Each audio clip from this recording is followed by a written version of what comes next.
Hello বন্ধুরা, আজকে আমি কি বানাবো দেখুন। এই দেখুন, এখানে আমি 5টা ডিম ফাটিয়ে নিয়েছি, ডিমের আমলেট করবো। এরকম পোস্ত বেটে নিয়েছি, একটু আদা রসুন বেটে নিয়েছি, পেঁয়াজ কুচানো আছে। আমি ডিমের আমলেট করে পোস্ত বানাবো। দেখুন কি করে বানাই, আগে ডিমের আমলেটটা বানিয়ে নিই। দেখুন বন্ধুরা, 2টো ডিমের আমলেট করে নিয়েছি 5টা ডিম ভেঙে। এবার কড়াইয়ে তেল দিলাম, কালো জিরে ফোড়ন দিলাম একটু পেঁয়াজ।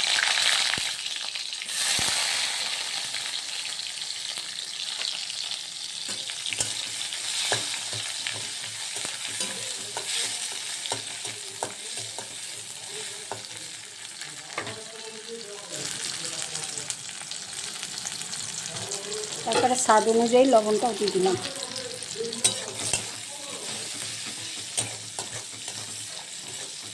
একটু পেঁয়াজটা ভেজে নেব।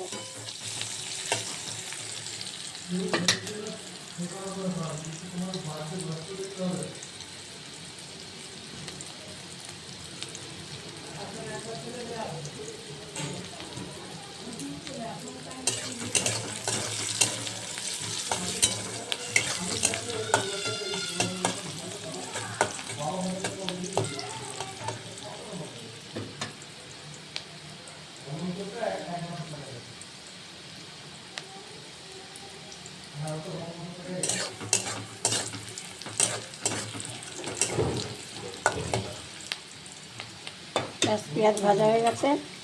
এবার আমি এই যে আগে থেকে 4-5 কোয়া রসুন, একটুখানি পেঁয়াজ আর সামান্য একটু আদা বেটে নিয়েছিলাম, ওটা দিয়ে দিলাম সামান্য একটু জল।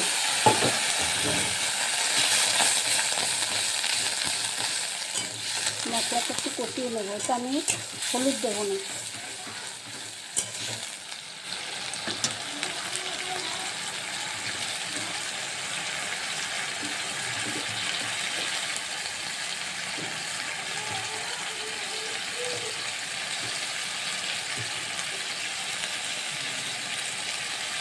এরকম ডিমগুলো এরকম পিস পিস করে কেটে নিচ্ছি।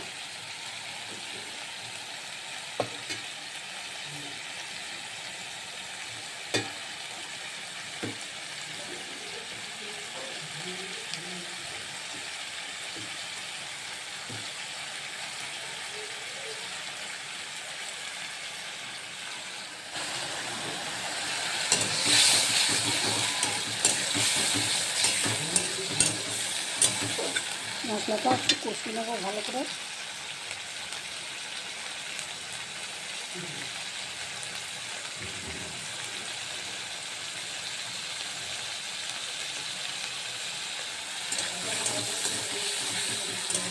মশলা কষানো হয়ে গেছে, মশলা দিয়ে তেল ছেড়ে দিয়েছে। এবার আমি দিয়ে দেবো পোস্ত আর কাঁচা লঙ্কা বেটে রেখেছি, ওইটা দিয়ে দেবো। তখন একটু জলে দিয়ে দেবো।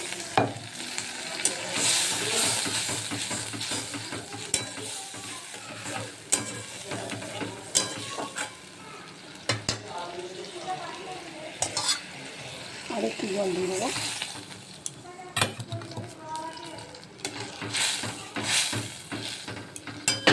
আর দিয়ে দেবো ভেজে রাখা ডিমগুলো।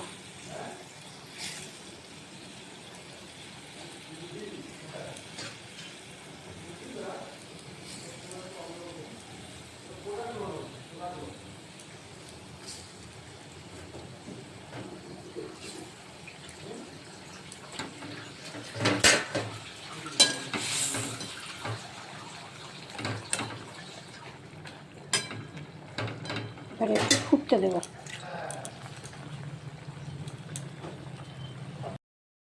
দেখুন বন্ধুরা, ডিম পোস্তটা আমার একদম রেডি। সাদা সাদা ডিম পোস্ত, যার সঙ্গে খাবেন তার সঙ্গে জমে যাবে। যদি কেউ কোনো দিন করে খেয়েছেন তো ভালো, না হলে এভাবে করে একদিন খেয়ে দেখবেন, অপূর্ব লাগে খেতে। প্রত্যেক দিন একই ডিমের জিনিস, এটা একটু আলাদা রকমের, একটু খেয়ে দেখবেন।